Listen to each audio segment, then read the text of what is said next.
അപ്പോൾ ഇന്ന് ഞാൻ വന്നിരിക്കുന്ന ഒരു അടിപൊളി ദോശ റെസിപ്പി ആയിട്ടാണ് കേട്ടോ. അപ്പോൾ ഈ ദോശയുടെ അകത്തുള്ള സംഭവം എന്താണെന്നല്ലേ, ഭയങ്കര ടേസ്റ്റുള്ള ഒരു ചട്നി എന്ന് പറയണമെങ്കിൽ പറയാം, ആ ഒരു സംഭവമാണ് കേട്ടോ.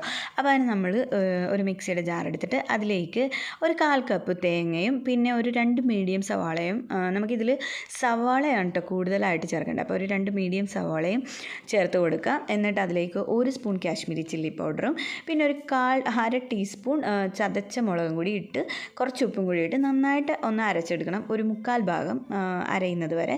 പിന്നെ അത് എടുത്തിട്ട് നമുക്ക് അതിലേക്ക് കുറച്ച് കറിവേപ്പിലയും കുറച്ച് മല്ലിയിലയും കൂടെ ഇട്ട് കൊടുത്തിട്ട് ഒന്നുകൂടെ ആ മല്ലിയിലയും കറിവേപ്പിലയൊക്കെ നന്നായിട്ട് അരയുന്ന വരെ നമുക്കൊന്ന് അരച്ചെടുക്കാം. അപ്പോൾ ഒരു നല്ലൊരു പേസ്റ്റ് പോലെ ആവും, നല്ല അരഞ്ഞു കിട്ടും കേട്ടോ. അപ്പോൾ ഈ ഒരു പരുവത്തിലാണ് നമുക്ക് എടുക്കേണ്ടത്. ഇനി നമുക്കിതൊരു ബൗളിലേക്ക് എടുക്കാം. അപ്പോൾ ഇതാണ് നമുക്ക് ദോശയുടെ അകത്ത് നമ്മൾ ഫില്ല് ചെയ്യുന്ന മിക്സ് കേട്ടോ. ഇനി നമുക്ക് ദോശ ചുട്ടെടുക്കാം. അപ്പോൾ ദോശ നിങ്ങൾക്ക് ഇഷ്ടമുള്ള പോലെ ചുടാം കേട്ടോ. ഞാനിതിപ്പോൾ ഇച്ചിരി വലിയ ദോശയാണ് ഉണ്ടാക്കിയിരിക്കുന്നത്, കാരണം നമുക്ക് ഈ മിക്സ് വെച്ചിട്ട് മടക്കി എടുക്കണമല്ലോ, അതിന് വേണ്ടിയിട്ട്. അപ്പോൾ എൻ്റെ വീഡിയോസൊക്കെ ഇഷ്ടപ്പെടുന്നുണ്ടെങ്കിൽ ലൈക്ക് ചെയ്യാനും കമൻറ്റ് ചെയ്യാനും സബ്സ്ക്രൈബ് ചെയ്യാനും മറക്കരുത് കേട്ടോ. അപ്പോൾ നിങ്ങളുടെയൊക്കെ പ്രോത്സാഹനം കൊണ്ടാണ് ഞാനിങ്ങനെ വീണ്ടും വീണ്ടും ഇട്ടുകൊണ്ടിരിക്കുന്നത്. അപ്പോൾ നിങ്ങൾ സപ്പോർട്ട് ചെയ്യുന്നത് കൊണ്ടാണല്ലോ ഞാൻ വീണ്ടും എനിക്ക് ഈ വീഡിയോസ് ഇടണമെന്നൊരു തോന്നൽ വരുന്നത്. അപ്പോൾ എന്തായാലും നിങ്ങൾ നിങ്ങളുടെ അഭിപ്രായങ്ങളൊക്കെ കമൻറ്റ് ചെയ്യാൻ മറക്കരുത്. അപ്പോൾ എൻ്റെ വീഡിയോസൊക്കെ ഇഷ്ടപ്പെടുന്നുണ്ടെങ്കിൽ ലൈക്കും കമൻറ്റും സബ്സ്ക്രൈബും ചെയ്യണം കേട്ടോ. അപ്പോൾ നമ്മുടെ ദോശയൊക്കെ ഏകദേശം മൊരിഞ്ഞ് വന്നിട്ടുണ്ട്. ഇനി ഇത് നമുക്ക് തിരിച്ച് മറിച്ച് കിട്ടും. ഒന്ന് ദോശ മൊരിഞ്ഞ് കിട്ടുമ്പോൾ അതിലേക്ക് കുറച്ച് നെയ്യ് ഒഴിച്ച് കൊടുക്കണം കേട്ടോ. അപ്പം നെയ്യ് ഒഴിച്ച് കൊടുത്തതിന് ശേഷമാണ് നമ്മൾ പിന്നെ നമ്മുടെ ഈ മിക്സ് ചേർത്ത് കൊടുക്കണം കേട്ടോ. അപ്പോൾ ആ മിക്സ് ഇട്ടിട്ട് നമ്മളതൊന്ന് ഫുള്ള് സ്പ്രെഡ് ചെയ്തെടുക്കണം.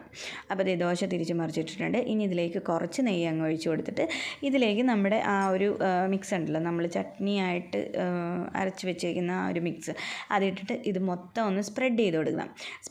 സ്പ്രെഡ് ചെയ്ത് കൊടുത്തിട്ട് ആ ദോശ അങ്ങനെ തന്നെ അങ്ങ് മടക്കി നമ്മൾ ഒരു കാസറോളിലൊക്കെ വെച്ചാൽ മതി. അപ്പോൾ ഇതിങ്ങനെ ഉണ്ടാക്കി ഇത് ഉടനെ കഴിക്കരുത്. ഇതിങ്ങനെ സ്പ്രെഡ് ചെയ്തിട്ട് ഇതിങ്ങനെ മടക്കി ആ ഒരു ചെറിയ ചൂടിൽ അടച്ച് വെക്കണം. എന്നിട്ട് വേണം ഇതെടുത്ത് കഴിക്കാൻ. അടിപൊളി ടേസ്റ്റാണ്, ഒരു രക്ഷയില്ല. ഇത് നമ്മൾ ഒരു തവണ ഉണ്ടാക്കിയാൽ പിന്നെ നമ്മൾ ഇങ്ങനെ ഉണ്ടാക്കാനേ ശ്രമിക്കുകയുള്ളൂ. കാരണം നമ്മൾ ഒരു ചട്നി ഉണ്ടാക്കി കഴിക്കുന്നതിനേക്കാളും സാമ്പാർ ഉണ്ടാക്കി കഴിക്കുന്നതിനേക്കാളൊക്കെ ടേസ്റ്റാട്ടോ. പിന്നെ ഇതിൻ്റെ കൂടെയും നമുക്ക് ചട്നി സാമ്പാറൊക്കെ കഴിക്കാം കേട്ടോ. അപ്പോൾ എനിക്കിതിനൊരു നൊസ്റ്റാൾജിയ ഉണ്ട്. കാരണം ഞാൻ കൊച്ചായിരുന്ന സമയത്ത് ഞങ്ങളുടെ വീടിൻ്റെ അടുത്തുള്ള ഒരു അമ്പലമുണ്ട്. ആ അമ്പലത്തിൻ്റെ അടുത്ത് കിട്ടുന്ന ചായക്കടയിൽ നിന്ന് ഇതുപോലൊരു ദോശ കിട്ടുമായിരുന്നു.